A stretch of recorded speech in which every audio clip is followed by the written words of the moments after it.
Hello? I love you.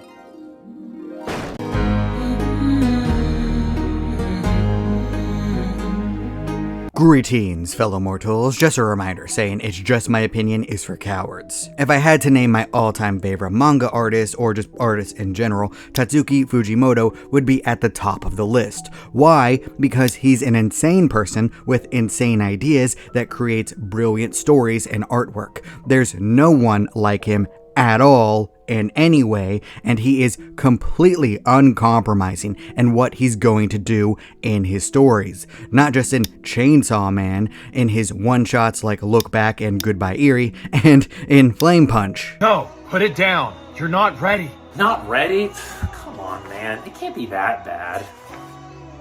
Yeah, if you think that Chainsaw Man is wild, read Flame Punch. I really can't explain it other than guy who cannot die is always on fire. Disaster and the worst things imaginable happen because of this. Also, he loves his sister. A lot. Yes, take that in the most direct way possible. Fujimoto doesn't care what you think. He's going to have characters be as weird as he wants them to be. Only if you sign mine, baby. Let's get weird. He also includes members of the LGBTQ+ community without a second thought, and they're just as messed up as everyone else in his world. This is especially true for lesbians. He loves them so much that he legitimately drew them all in a giant intimate moment together. Hey, don't click off this video to go look at it. Just pause and come back. I will wait.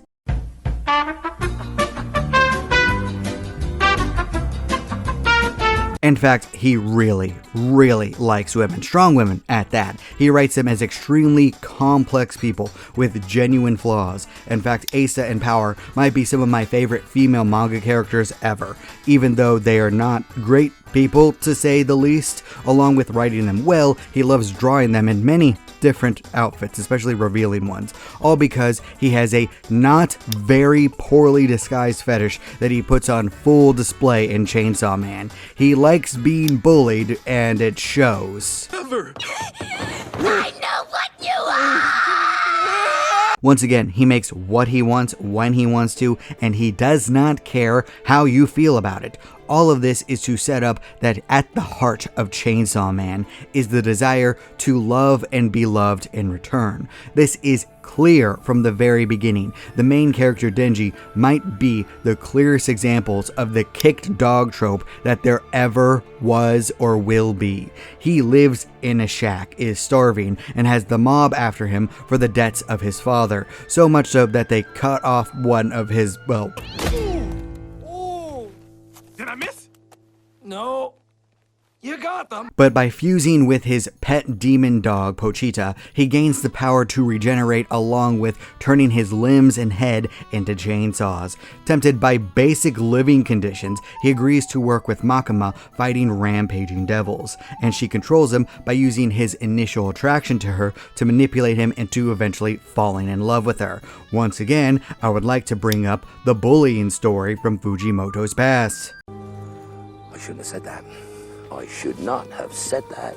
I shouldn't have said that. Through the first season, Denji's goals seem crude, to say the least, mostly involving intimate moments, but there's a deeper point there. It's a craving for love, affection, intimacy, and attention. Someone to give their all to him. And to emphasize this, all physical touch from women really doesn't matter to him if he doesn't have feelings for them. This theme continues from the first season through the movie, past the end of part 1 of Chainsaw Man, and through the second part, which will be animated when I'm probably in my god 50s. Denji just wants to be loved, but he's not smart or articulate, so he can't verbalize this correctly, and this is proven time and time again with his love interests, all of whom either tried to manipulate or kill him or both, and if this doesn't prove my point about Fujimoto, I don't know what does. Don't make me tap the sign. But I'm lost and I need to know where... The most recent movie focuses on the Bomb Girl arc, which is all about Denji's conflicted feelings between Makima and Reze, both of whom earn his affection by simply showing interest in him as a human being and treating him with basic human kindness, which is so true that it kind of stings if you think about it. Maybe I should remind my wife that I love her. It's been about like 5 minutes since I've done that. I sleep in a racing car. Do you? I sleep in a big bed with my wife. Of course, this arc also comes with the absurd visuals and fighting style of a literal walking, talking bomb. The animation and music are killer, along with the Japanese performances. Wouldn't touch the dub with a 39.5-foot pole, though. If there was any form of animation which could meet Fujimoto's paneling and artwork, it would be this. It is about as good of an adaptation as you could get. Perfect. Everything, down to the last minute details. And you know what? I bet this makes Fujimoto very happy to see his work on the big screen. This guy loves cinema so much, it's in almost all of his works, except the ones which are exclusively made to vent his frustrations about being an artist. His creations are becoming the thing that he loves the most, which is amazing, because I really hope this motivates him not to purposely make us hate the end of Chainsaw Man. The Reze arc, which, like many sections of Chainsaw Man, is a play on the normal tropes of both manga and, to a lesser extent, movies, where the main character is attracted to two different people and has to choose between them. And, oh, you know what? Spoiler warning for the Reze arc, just so you know. Don't worry, I won't spoil the raw insanity in the later arcs, especially the War Devil stuff in part 2.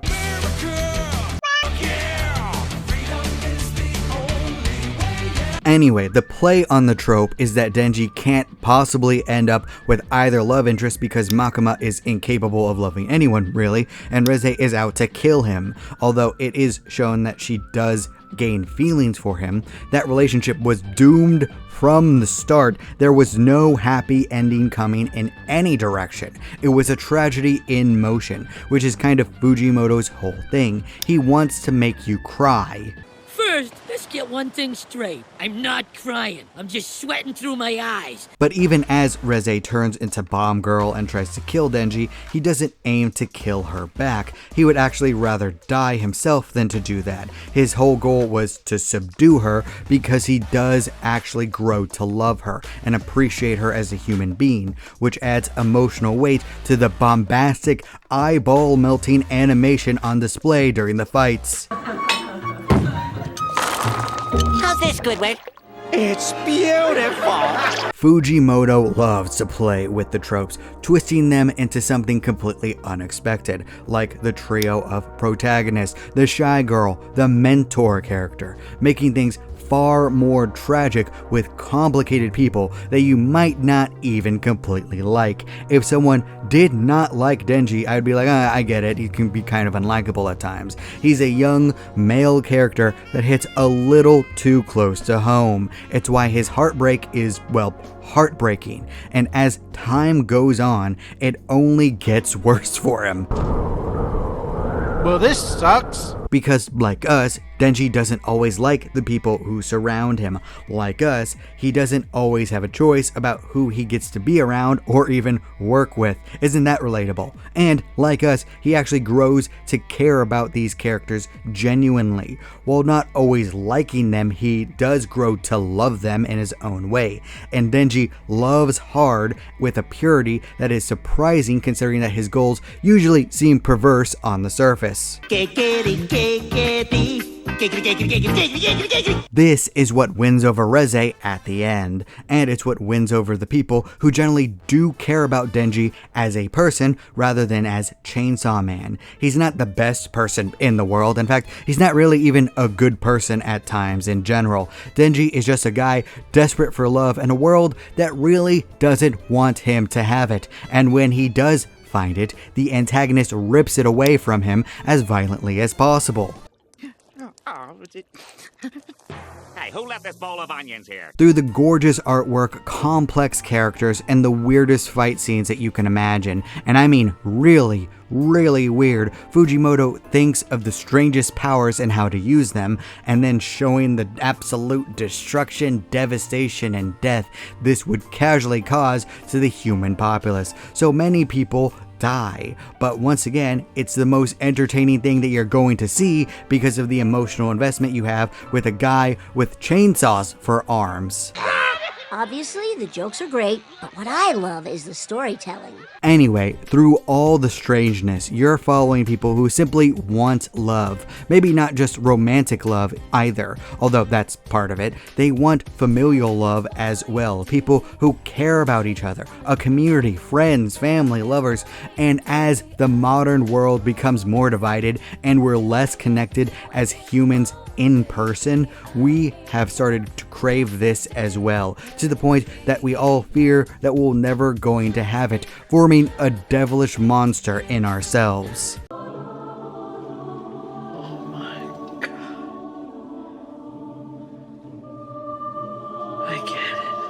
Sure, Chainsaw Man has many different aspects that make it great. I've named a lot of my favorites, but you should name some of your favorites down in the comment section, just saying. And it's all wrapped up in perhaps one of the most unique universes with strangely consistent world building, lore, and powers that I've seen. But beneath it all is a desperate yearning for love in its many different forms, the creation of family, community, and the most common desire that 99.99% of the human race desires, a person that will look at you for who you really are and choose to love you above everyone else. It's beautiful.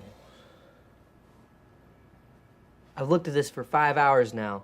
Sure, there's also the commentary that humanity always wants more from life when they get their goals. There's the criticisms of both Japan and the US, which are hilarious. There's a dark, morbid humor about everything, and there's a lot of naked women, because Fujimoto likes drawing naked women. Look, I'm sorry, you can try to rationalize it as much as you want, but he really thinks that the female form is beautiful and he likes to draw it. It could be looked at as sex-positive feminism or objectification, I don't really know, but as always, he writes and draws what he wants, and if you don't like it, well, he just doesn't care. I just think they're neat. Beneath everything, Chainsaw Man is about searching for love, and the overarching romance in part 2 only proves that to me more. Fujimoto even switches the POV to another character so that you can understand her just as much as Denji. This might sound weird because I'm talking about something called Chainsaw Man, of all things, with world-shattering devil powers and the rudest people imaginable,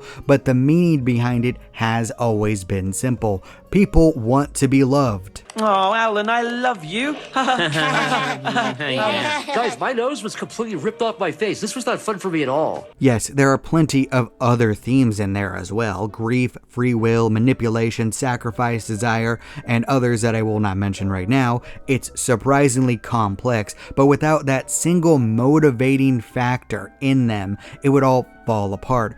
Everyone you root for in this story does what they do out of love for someone else. This core, raw influence is above all what makes Chainsaw Man so special and perfect. We're all searching for love in this crazy, chaotic, almost devilish world that we live in. I've only had Arlo for a day and a half.